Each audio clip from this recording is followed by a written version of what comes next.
Hello दोस्तों, आज की क्लास में हम एडुटेरिया करेंट अफेयर वार्षिकी 2024 में दिया गया चैप्टर आर्थिक सर्वेक्षण 2023-24 इस टॉपिक को कवर करेंगे। मेरा नाम प्रियंका है और मेरी क्लास में आप सभी का स्वागत है। तो चलिए शुरू करते हैं। 22 जुलाई 2024 को आर्थिक समीक्षा 2023-24 संसद में प्रस्तुत किया गया। 22 जुलाई 2024 को आर्थिक समीक्षा 2023-24 संसद में प्रस्तुत किया गया। आर्थिक समीक्षा हमेशा बजट के एक दिन पहले प्रस्तुत किया जाता है। आर्थिक समीक्षा 2023-24 वित्त मंत्रालय के मुख्य आर्थिक सलाहकार वी अनंत नागेश्वरन के मार्गदर्शन में आर्थिक कार्य विभाग के आर्थिक प्रभाग द्वारा तैयार किया गया है। नोट पॉइंट: 1950 से 1951 में भारत का पहला आर्थिक समीक्षा को पेश किया गया था। 1964 तक आर्थिक समीक्षा आम बजट के साथ साथ प्रस्तुत होता था। 1964 के बाद इसे आम बजट के एक दिन पूर्व पेश किया जाने लगा। 1964 के बाद इसे आम बजट के एक दिन पूर्व पेश किया जाने लगा। आर्थिक समीक्षा अनुसार भारत की जीडीपी में वृद्धि और राजकोषीय घाटा का अनुमान। वित्त वर्ष 2022-23 का संशोधित अनुमान जीडीपी में वृद्धि 7%, राजकोषीय घाटा जीडीपी का 6.4%। 2023-24 में अंतरिम अनुमानित 8.2%, 5.6%। 2024-25 में अनुमानित जीडीपी में वृद्धि 6.5 से 7% की वृद्धि। मूलभूत कीमतों पर सकल मूल्य वृद्धि। अर्थव्यवस्था के तीनों सेक्टर, कृषि और संबद्ध क्षेत्र 2022-23 में वृद्धि 4.7%, 2023-24 में वृद्धि 1.4%। औद्योगिक क्षेत्र 2022-23 में 2.1% में वृद्धि, 2023-24 में 9.5% में वृद्धि। सेवाएं 2022-23 में 10% वृद्धि, 2023-24 में वृद्धि 7.6%।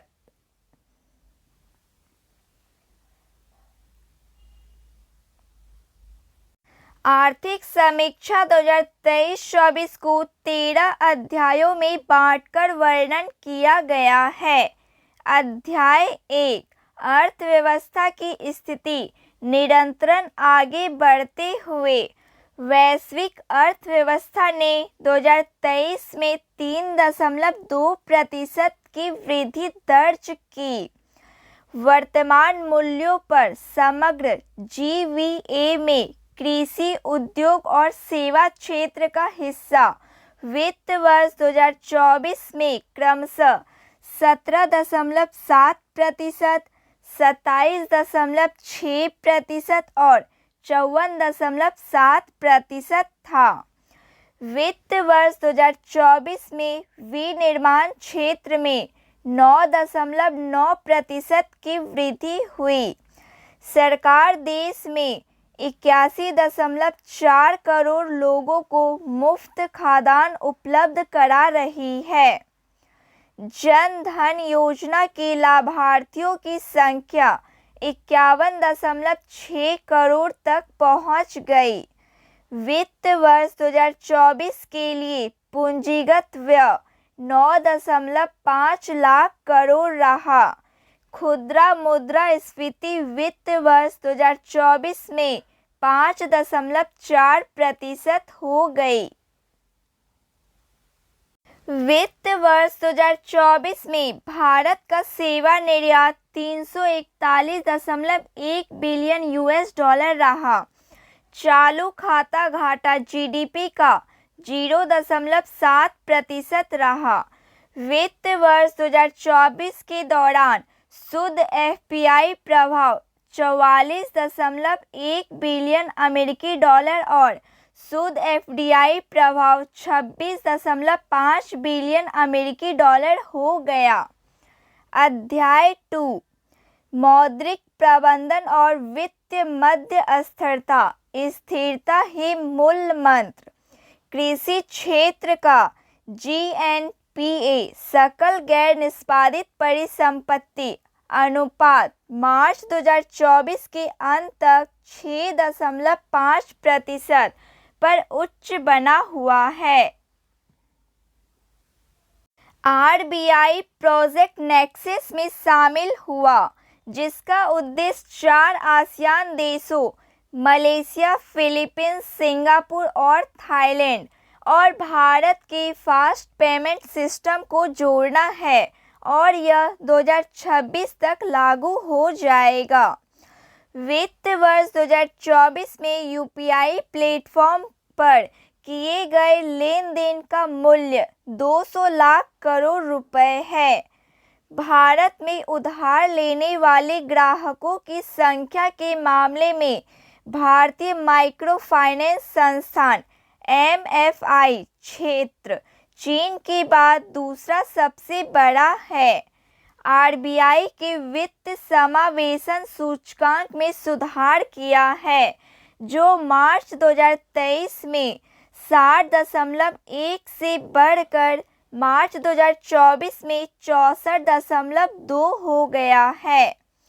वित्त वर्ष 2024 में बाजार पूंजीकरण के हिसाब से भारतीय शेयर बाजार दुनिया में 5वें स्थान पर है। अध्याय 3 कीमतें और मुद्रास्फीति नियंत्रण में बाह्य क्षेत्र समृद्धि के बीच स्थिरता। भारत वित्त वर्ष 2024 में खुदरा मुद्रास्फीति को 5.4% रहा। नवंबर 2023 में सरकार ने उपभोक्ताओं के लिए इसे किफ़ायती बनाने के लिए 27.50 रुपये केजी की रियायती कीमत पर भारत आटा पेश किया। फरवरी 2024 में सरकार ने 29 रुपये केजी की रियायती कीमत पर भारत चावल पेश किया। वित्त वर्ष 2024 में 6 राज्यों हरियाणा, राजस्थान, उड़ीसा, तेलंगाना, मणिपुर और त्रिपुरा में मुद्रास्फीति 6% से अधिक थी और बाकी राज्यों और केंद्र शासित प्रदेशों में यह 6% से कम थी। आईएमएफ ने भारत के लिए 2024 में 4.6% और 2025 में 4.2% की मुद्रास्फीति दर का अनुमान लगाया है। अध्याय 4 बाह्य क्षेत्र समृद्धि के बीच स्थिरता। वैश्विक एफडीआई 2023 में 1.3 ट्रिलियन अमेरिकी डॉलर हो गया। भारत का कुल निर्यात 776 बिलियन यूएस डॉलर को पार कर गया। वित्त वर्ष 2023 में कुल आयात भी बढ़कर 898 बिलियन यूएस डॉलर हो गया। भारत का रक्षा उत्पादन वित्त वर्ष 2023 में 1,08,684 करोड़ रुपए हो गया। शीर्ष 25 हथियार निर्यातक देशों की सूची में स्थान। भारत चीन के बाद फुटवियर का दूसरा सबसे बड़ा वैश्विक उत्पादक है। भारत 9वां सबसे बड़ा वैश्विक फुटवियर निर्यातक है। भारत 2022 में दुनिया का 6ठा सबसे बड़ा स्मार्टफोन निर्यातक बन गया। भारत 2022 में दुनिया का 6ठा सबसे बड़ा स्मार्टफोन निर्यातक बन गया। तेलंगाना भारत के फार्मा उत्पादन में 30% से अधिक योगदान देता है। कर्नाटक डिजिटल इकोनॉमी मिशन का लक्ष्य 2026 तक भारत की डिजिटल अर्थव्यवस्था में $300 बिलियन योगदान देना है। भारत का लक्ष्य 2030 तक 23 जल मार्गों को चालू करना है। विश्व बैंक के अनुसार भारत शीर्ष प्रेषण प्राप्तकर्ता देश है, जहां 2030 में प्रेषण $120 मिलियन तक पहुंच जाएगा। भारत दुनिया में अत्यधिक कुशल AI मशीन लर्निंग और बिग डेटा वर्कर्स का दूसरा सबसे बड़ा पूल है। 21 जून 2024 को विदेशी मुद्रा भंडार $653.7 बिलियन था। विश्व सेवा निर्यात में भारत के सेवा निर्यात की हिस्सेदारी 4.3% है। दूरसंचार, कंप्यूटर और सूचना सेवा निर्यात में भारत का स्थान दूसरा है। सांस्कृतिक और मनोरंजन सेवा निर्यात में भारत का छठा स्थान है। अध्याय 5 मध्य अवधि परिदृश्य, नए भारत के लिए विकास दृष्टि। अमृतकाल की विकास रणनीति 6 प्रमुख क्षेत्रों पर आधारित है। फर्स्ट है निजी निवेश को बढ़ावा देना। सेकंड है MSME का विस्तार। थर्ड, विकास इंजन के रूप में कृषि। फोर्थ है हरित परिवर्तन को वित्त पोषित करना। फिफ्थ है शिक्षा रोजगार अंतर को पटाना। सिक्स्थ है राज्यों की क्षमता निर्माण पर फोकस। संयुक्त राष्ट्र की जनसंख्या अनुमानों के अनुसार भारत की कामकाजी आयु वर्ग की आबादी 15 से 59 वर्ष 2044 तक बढ़ती रहेगी। भारत की तेजी से बढ़ती आबादी का 65% हिस्सा 35 वर्ष से कम आयु का है और उसमें से कई लोगों के पास आधुनिक अर्थव्यवस्था के लिए आवश्यक कौशल नहीं है।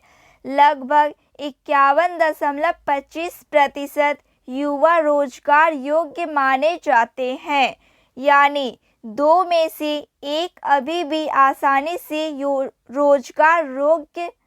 रोजगार योग्य नहीं है। 2 में से 1 अभी भी आसानी से रोजगार योग्य नहीं है। अध्याय 6 जलवायु परिवर्तन और ऊर्जा संक्रमण समझौताकारी सामंजस्य। 30 अप्रैल 2024 तक स्थापित विद्युत क्षमता 442.8 गीगावाट है। सरकार ने जनवरी-फरवरी 2023 में 16,000 करोड़ के सामवेरन ग्रीन बॉन्ड जारी किए। इसके बाद अक्टूबर-दिसंबर 2023 में 20,000 करोड़ जारी किए। स्रोत क्षमता कोयला 210.97 गीगावाट है। सौर है 82.64 गीगावाट। बड़ी हाइड्रो 46.93 गीगावाट। पवन है 46.16 गीगावाट। गैस है 24.82 गीगावाट है। अध्याय 7 सामाजिक क्षेत्र कल्याण जो सशक्त करे। वित्त वर्ष 2023 में शीर्ष प्राप्तकर्ता राज्य महाराष्ट्र है, उसके बाद कर्नाटक और गुजरात है।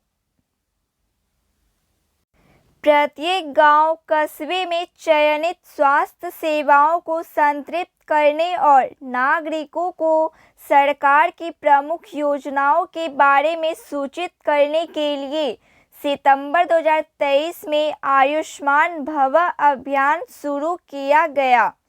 एम्स देवघर में 10,000 जन औषधि केंद्र का उद्घाटन किया गया। पढ़ाई भी, पोषण भी, पढ़ाई भी, PBPB, पोषण भी, पढ़ाई भी मई 2023 में शुरू किया गया।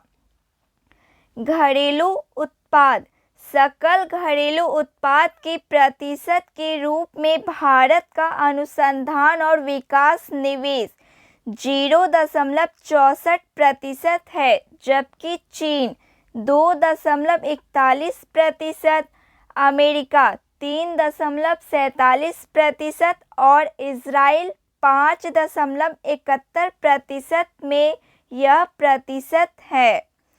वित्त वर्ष 2023-24 में राष्ट्रीय स्तर पर जन्म के समय लिंगानुपात SRB बढ़कर 930 हो गया है। 2020 में शुरू किए गए विज्ञान ज्योति कार्यक्रम का उद्देश्य 9वीं से 12वीं कक्षा तक के विभिन्न विज्ञान और प्रौद्योगिकी पाठ्यक्रमों में लड़कियों के कम प्रतिनिधित्व को संबोधित करना है। 10 जुलाई 2024 तक स्वच्छ भारत मिशन ग्रामीण के तहत 11.57 करोड़ शौचालय बनाया गया। 38.7 करोड़ से अधिक आयुष्मान भारत कार्ड बनाए गए हैं। PM आवास ग्रामीण के तहत पिछले 9 वर्षों में गरीबों के लिए 2.63 करोड़ घर बनाए गए। आयुष्मान भारत PMJAY स्वास्थ्य बीमा के तहत 22 मानसिक विकार कवर किए गए। तमिलनाडु में देश की गरीब आबादी का 1% से भी कम हिस्सा है, जबकि बिहार और यूपी में क्रमशः 20% और 25% गरीब है। अध्याय 8 रोजगार और कौशल विकास गुणवत्ता की ओर। 2022-23 में बेरोजगारी दर घटकर 3.2% हो गई है। सरकार ने AI सक्षम पारिस्थितिकी तंत्र सुनिश्चित करने की और देश के युवाओं को AI से जोड़ने के लिए कई पहल शुरू की है, जैसे future skill prime, UI youth for उन्नति एंड डेवलपमेंट विद AI, स्कूली छात्रों के लिए एक राष्ट्रीय कार्यक्रम और रिस्पॉन्सिबल AI फॉर यूथ 2022। 2021 से 22 में 77 लाख कर्मचारी गिग इकोनॉमी में लगे हुए थे, जबकि 2029-30 तक गिग वर्कफोर्स के 2.35 करोड़ तक बढ़ने की उम्मीद है। PM विश्वकर्मा योजना 18 ट्रेडों में कारीगरों और शिल्पकारों को एंड-टू-एंड सहायता प्रदान करेगी। अध्याय 9 कृषि और खाद्य प्रबंधन। यदि हम सही कर ले तो कृषि में बढ़ोतरी अवश्य है। भारतीय कृषि क्षेत्र लगभग 42.3% आबादी को आजीविका सहायता प्रदान करता है और वर्तमान मूल्यों पर देश के सकल घरेलू उत्पाद में इसकी हिस्सेदारी 18.2% है। 2022-23 में खाद्यान्न उत्पादन 329.7 मिलियन टन के सर्वकालिक उच्च स्तर पर पहुंच गया है और तिलहन उत्पादन 41.4 मिलियन टन तक पहुंच गया है। 2023-24 में खाद्यान्न उत्पादन 328.8 मिलियन टन से थोड़ा कम है। सूक्ष्म सिंचाई के कवरेज का विस्तार करने के लिए संसाधन जुटाने में राज्यों की सुविधा के लिए नाबार्ड के साथ 5,000 करोड़ रुपए की प्रारंभिक राशि का एक सूक्ष्म सिंचाई कोष भी बनाया गया है।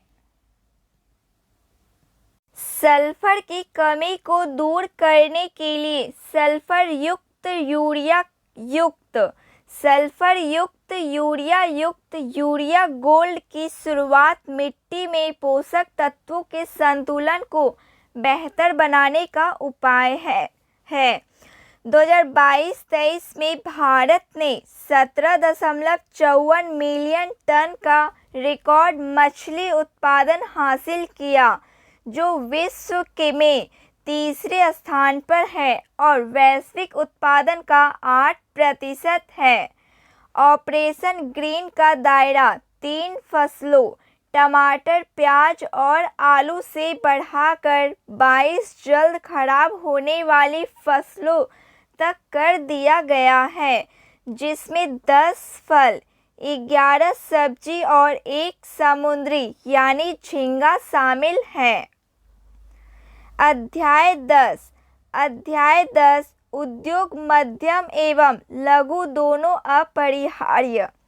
भारत का फार्मास्यूटिकल बाजार वर्तमान में 50 बिलियन अमेरिकी डॉलर का है और यह मात्रा के हिसाब से दुनिया का तीसरा सबसे बड़ा बाजार है। शीर्ष 20 वैश्विक जेनेरिक कंपनियों में 8 भारत में स्थित है। भारत का फार्मास्यूटिकल बाजार वर्तमान में 50 बिलियन अमेरिकी डॉलर का है और यह मात्रा के हिसाब से दुनिया का तीसरा सबसे बड़ा बाजार है। शीर्ष 20 वैश्विक जेनेरिक कंपनियों में से 8 भारत में स्थित है। भारत दुनिया का सबसे बड़ा कपड़ा निर्माता है और शीर्ष 5 निर्यातक देश में एक है। वित्त वर्ष 2022 से वित्त वर्ष 2028 तक तमिलनाडु, तेलंगाना, गुजरात, कर्नाटक, मध्य प्रदेश, उत्तर प्रदेश और महाराष्ट्र में 4,445 करोड़ रुपए के बजट के साथ 7 पीएम मित्र पार्क स्थापित किए जाएंगे। अध्याय 11 सेवाएं विकास के अवसर को बढ़ावा देना। सेवा क्षेत्र भारत की वृद्धि में महत्वपूर्ण योगदानकर्ता बना हुआ है, जो वित्त वर्ष 2024 में अर्थव्यवस्था के कुल आकार का लगभग 55% है। वित्त वर्ष 2024 के दौरान सेवाओं का आयात 178.3 बिलियन अमेरिकी डॉलर रहा। भारत के कुल निर्यात का 44% हिस्सा सेवा निर्यात कर रहा है। व्यापार और विकास पर संयुक्त राष्ट्र सम्मेलन अनटैक्ड ने विश्व निवेश रिपोर्ट 2024 WIR 2024 प्रकाशित की है और वर्ष 2023 के FDI प्रवाह के मामले में भारत को 15वां स्थान दिया है। सड़क परिवहन और राजमार्ग मंत्रालय ने NH पर सड़क सुरक्षा मानकों को बढ़ावा के लिए एक व्यापक 4E रणनीति engineering, enforcement, emergency care and education तैयार की है। भारत तीसरा सबसे बड़ा घरेलू विमानन बाजार है और वैश्विक स्तर पर सबसे तेजी से बढ़ते प्रमुख विमानन बाजारों में से एक है। वित्त वर्ष 2024 में भारतीय हवाई अड्डों पर हवाई यात्रियों की संख्या 37.6 करोड़, घरेलू 30.6 करोड़ और अंतर्राष्ट्रीय 7 करोड़ तक पहुंच गई। 2023 में 92 लाख से अधिक विदेशी पर्यटक आए। प्रौद्योगिकी स्टार्टअप बढ़कर 2023 में लगभग 31,000 हो गए। सरकार ने स्टार्टअप की फंडिंग जरूरतों को पूरा करने के लिए 10,000 करोड़ रुपए के कोष के साथ स्टार्टअप के लिए फंड ऑफ फंड्स की स्थापना की है। मार्च 2024 के अंत तक भारत में कुल टेली घनत्व प्रति 100 जनसंख्या पर टेलीफोन की संख्या 85.7% हो गया। वायरलेस टेलीफोन कनेक्शनों की संख्या 116.5 करोड़ थी। इंटरनेट ग्राहकों की संख्या 95.4 करोड़ तक पहुंच गई। इंटरनेट घनत्व भी बढ़कर 68.2% हो गया। 6,83,175 किलोमीटर ऑप्टिकल फाइबर केबल बिछाई गई। भारत में 6G नेटवर्क प्रौद्योगिकियों को विकसित करने और तैनात करने के लिए मार्च 2023 में भारत 6G विजन दस्तावेज लॉन्च किया गया था। भारत 6G एलायंस को जुलाई 2023 में सार्वजनिक और निजी कंपनियों, शिक्षाविदों आदि के एक सहयोग मंच के रूप में लॉन्च किया गया था। भारतीय ई-कॉमर्स उद्योग 2030 तक 350 बिलियन अमेरिकी डॉलर को पार करने की उम्मीद है। अध्याय 12 अवसंरचना संभावित विकास को प्रोत्साहन। वित्त वर्ष 2024 तक कुल 6 multi modal logistic park MMLP प्रदान किए गए। इसके अलावा वित्त वर्ष 2025 में 7 MMLP प्रदान करने की योजना है। सरकार राष्ट्रीय औद्योगिक गलियारा कार्यक्रम के तहत चरणबद्ध तरीके से 11 औद्योगिक गलियारा परियोजना का विकास कर रही है।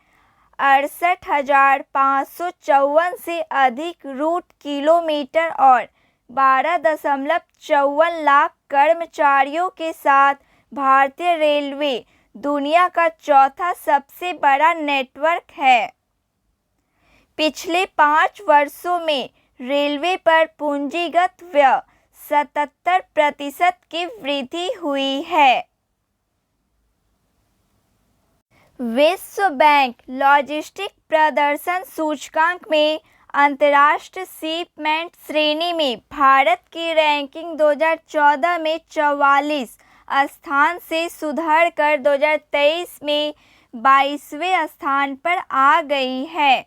महाराष्ट्र के वर्धा में सभी मौसम के अनुकूल ग्रीनफील्ड डीप ड्राफ्ट प्रमुख बंदरगाह के विकास को कैबिनेट ने मंजूरी दे दी है।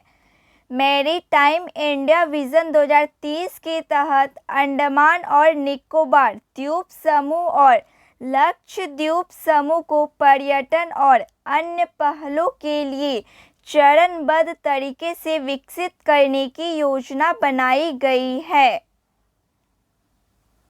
21 ग्रीनफील्ड हवाई अड्डों को सैद्धांतिक मंजूरी दी गई, जिसमें 12 हवाई अड्डों का संचालन शुरू हो चुका है। 31 मार्च 2024 तक देश में कुल 190.57 गीगावाट अक्षय ऊर्जा क्षमता स्थापित की जा चुकी है। पवन ऊर्जा स्थापित क्षमता के मामले में भारत दुनिया में चौथे स्थान पर है। पीएम आवास योजना शहरी को 31 दिसंबर 2024 तक बढ़ाया गया है। वर्तमान में कुल 27 शहरों में 945 किलोमीटर मेट्रो रेल या क्षेत्र रैपिड ट्रांजिट सिस्टम RRTC लाइनें चालू हैं और 939 किलोमीटर निर्माणाधीन है। एआई सुपर कंप्यूटर एरावत ने जर्मनी में अंतर्राष्ट्रीय सुपर कंप्यूटिंग सम्मेलन 2023 में शीर्ष 500 वैश्विक सुपर कंप्यूटिंग सूची में 75वां स्थान हासिल किया। एनएच निर्माण की औसत गति वित्त वर्ष 2024 में लगभग 34 किलोमीटर प्रतिदिन हो गई। जल जीवन मिशन के तहत नल से जल कनेक्शन बढ़कर 14.89 करोड़ से अधिक 76.12% ग्रामीण परिवारों तक पहुंचा है। अध्याय 13 जलवायु परिवर्तन और भारत, हमें इस समस्या को अपने नज़रिए से क्यों देखना चाहिए। जलवायु परिवर्तन के लिए वैश्विक रणनीतियाँ त्रुटिपूर्ण है। पश्चिम दृष्टिकोण समस्या की जड़ यानी अति उपभोग की समस्या को हल नहीं करता। कृत्रिम बुद्धिमत्ता और बड़ी मात्रा में दुर्बल भू खनिजों के खनन की वैश्विक खोज ने जीवाश्म ईंधन की खपत को बढ़ाने में योगदान दिया है। उनकी प्रथाएं प्रकृति के साथ मानवता के अंतर्निहित संबंधों को अनदेखा करती है। भारत को अपनी मूल जड़ों वाली टिकाऊ प्रथाओं को जरूर अपनाना चाहिए और दूसरे देश की प्रथाओं को तभी अपनाना चाहिए जब वे भारत के लिए अनुकूल और टिकाऊ हो। मिशन लाइफ जैसे कार्यक्रम जलवायु परिवर्तन से निपटने में मदद कर सकता है, क्योंकि मिशन लाइफ में अस्थायी रूप से जीने के लिए 75 लाइफ कार्रवाई की सूची शामिल है। इसके साथ ही एक छोटा सा टॉपिक दिया गया है, इसे भी कवर कर लेते हैं। 2024 में राज्यों के विधानसभा चुनाव नतीजे। राज्य विधानसभा सीट जीते गए सीट। सबसे बड़ी party Andhra Pradesh 175 seat, Telugu Desam 135 seat से जीते गए।